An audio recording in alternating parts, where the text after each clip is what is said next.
78 Sports TV here. Salute to the mighty ldbc Lions Den basketball community. In this case, smash the like button, hit the subscribe, also hit the notification bell so you'll be notified when I drop a new video. And if you're digging the video, go ahead and share this joint. So let's do a quick little update of what's going on in the NBA free agency. First and foremost, let's deal with my Milwaukee Bucks. Chris Middleton opted out of his $40 million player option. Rumor around the city was that Chris Middleton was going to take less money to come back. Now, we didn't know how much less he was going to take, but rumors everywhere else outside of Milwaukee was that Chris Middleton was going to leave. You know, this is wishful thinking from all of the Bucks haters. But the Bucks still paid Chris Middleton more than what Chris Middleton is worth, in my opinion. They gave Chris Middleton a 3-year deal worth $102 million, which would bring him around $34-some million a year. And for Chris Middleton's production, I think that's a lot of money. I think Chris Middleton, I would have been more happy with the deal if it was a 4-year deal for $102 million. I think that's right up, just about right for Chris Middleton's production. Now, Brook Lopez was the one who I was worried about. Houston gave us a run for our money. Houston Rockets had some cap space, and they were looking on the market for a center.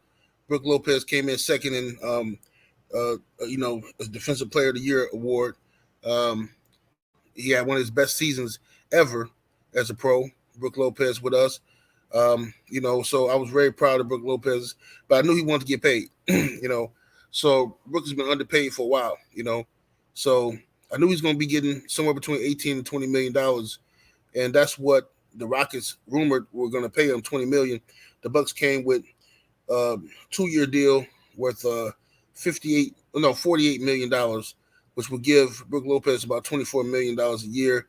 So congratulations to Brook Lopez. But that puts the Bucks in a situation to where we really ain't got no money to sign a lot of players. We lost Javon Carter to the Chicago Bulls, but it's okay. I'm happy for Javon Carter because the Bucks wasn't using him right in the playoffs anyway. Regular season he play all he want to play, and then the playoffs come around and we get scared because he's undersized and don't want to play the dude. So I'm glad he went and got his money. Joe Ingles, we lost him to the Orlando Magic, but he wasn't really a Buck anyway. He's only here for half a season, so later for Joe Ingles.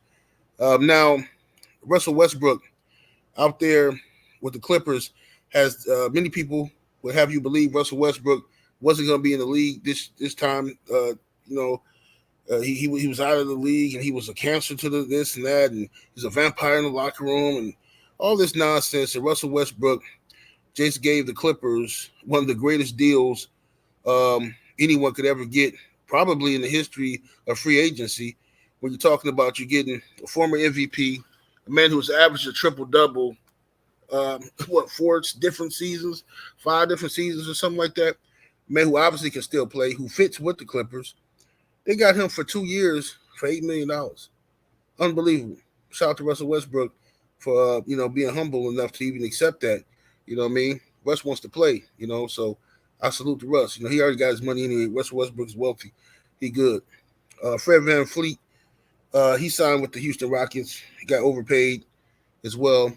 Draymond Green went back to Golden State Warriors. Dylan Brooks, I believe he went to – didn't he go to the Rockets? I believe Dylan Brooks went to the Rockets too, if I'm not mistaken.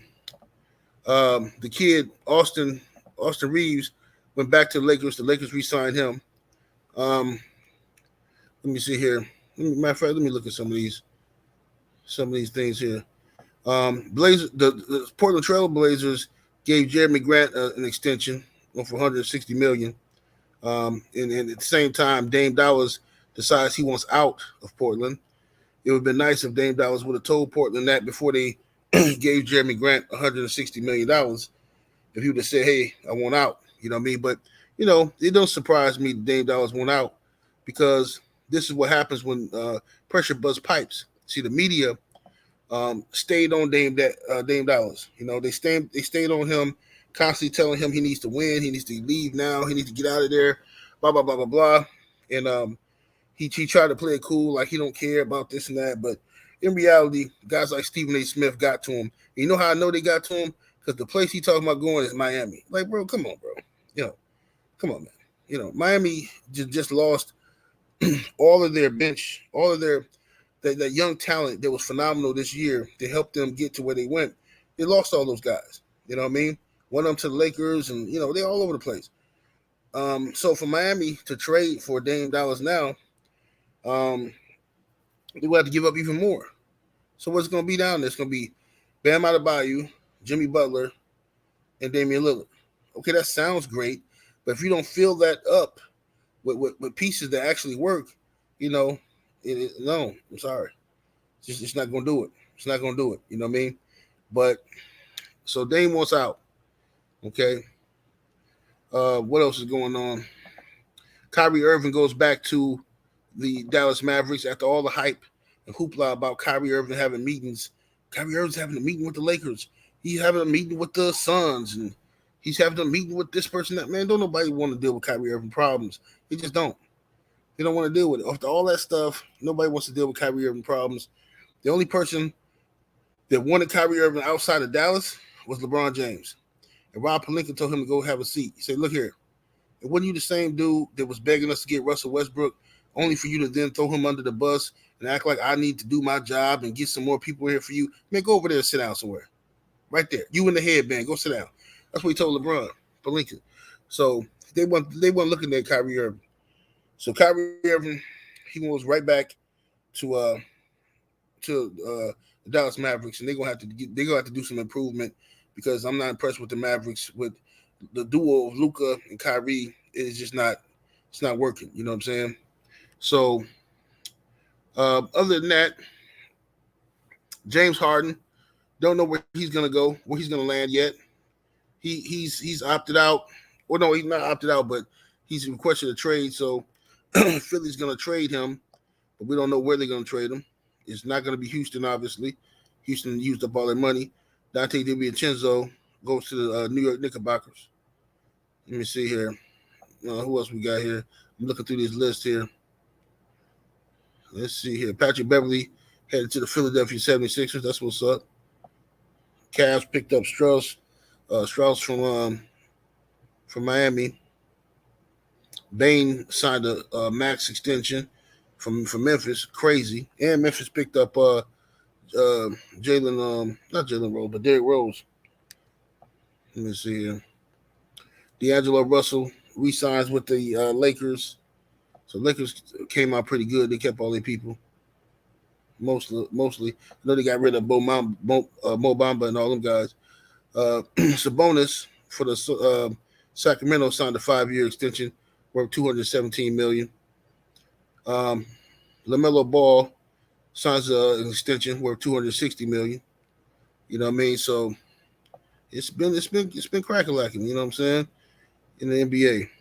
I'm just waiting to see. And I know the Clippers, I don't know what they're gonna do because didn't they lose Plumlee, their backup center, and he was the only center I liked for them. Oh boy, the other one, the starting center, is trash to me. So we're gonna see what the Clippers do because they need to add some reliable pieces because their starters are not reliable outside of Russell Westbrook. Paul George and Kawhi Leonard are not reliable. Them dudes just, it's the same story every year. What was the Clippers? You know what I'm saying? So they need to add some pieces. They're going to lose Eric Gordon, the free agency, because Eric Gordon might come to the Bucks, but I'm not sure. It depends on the new coach. I got to see what this new coach's philosophy is all about and see what he likes, what kind of players he likes, because Eric Gordon is a knockdown shooter, but he's very slow. He was so frustrating to watch him play for the Clippers last year. Very frustrating. So, but we'll see. See what the Bucks do with that and where Eric Gordon lands. But other than that, the Milwaukee Bucks are in good shape. We brought back our core. I know a lot of people was hating and wishing for the Bucks to lose all our pieces. No, we good. We good. We got a new coach. We ain't got to deal with that. Great in the regular season, then we trip down and fall down a couple notches in the playoffs. We ain't got to worry about that. So, we got back Chris Middleton. Hopefully, he's over this injury bug, and hopefully he can return at least to the inconsistent Chris Middleton we had a couple years ago when we won the championship. 20 points a game. I would love to get 22, 23 points a game from Chris Middleton. Brook Lopez, hopefully he can give us what he gave us last year, and that wasn't fool's gold. Giannis is going to be Giannis, hopefully. Drew Holiday, I know a lot of fans were upset with Drew. I wasn't upset with Drew. I understand, man. Things happen. Like, Drew has been amazing for the Milwaukee Bucks. We won the championship because of him and his defensive plays, clutch plays. Just couldn't do nothing with Jimmy Butler. It wasn't his fault. It was just horrible coaching. So we'll add some pieces to the bench. I would like to see more of Marshawn Beauchamp, our rookie. I would like to see more of him, him play more. I want to see these young guys play. I want to see them go out there and make mistakes. I want to see them play so I can know how good they are and whether or not we can keep them. You know what I'm saying? Maybe they play very good, but they just don't fit our system or something like that, and they look good to another team. You can trade them, before the trade deadline or something. Or maybe we find out they play good in big games. So we gotta put the guys out there. But hopefully, this new coach will learn his style and see what he's about. So I'm looking forward to that. But 78 Sports TV, salute to the mighty LDBC. Make sure y'all smash the like button, hit the subscribe. Also, hit the notification bell so you'll be notified when I drop a new video. And I'm up out of here, though, man. Deuces.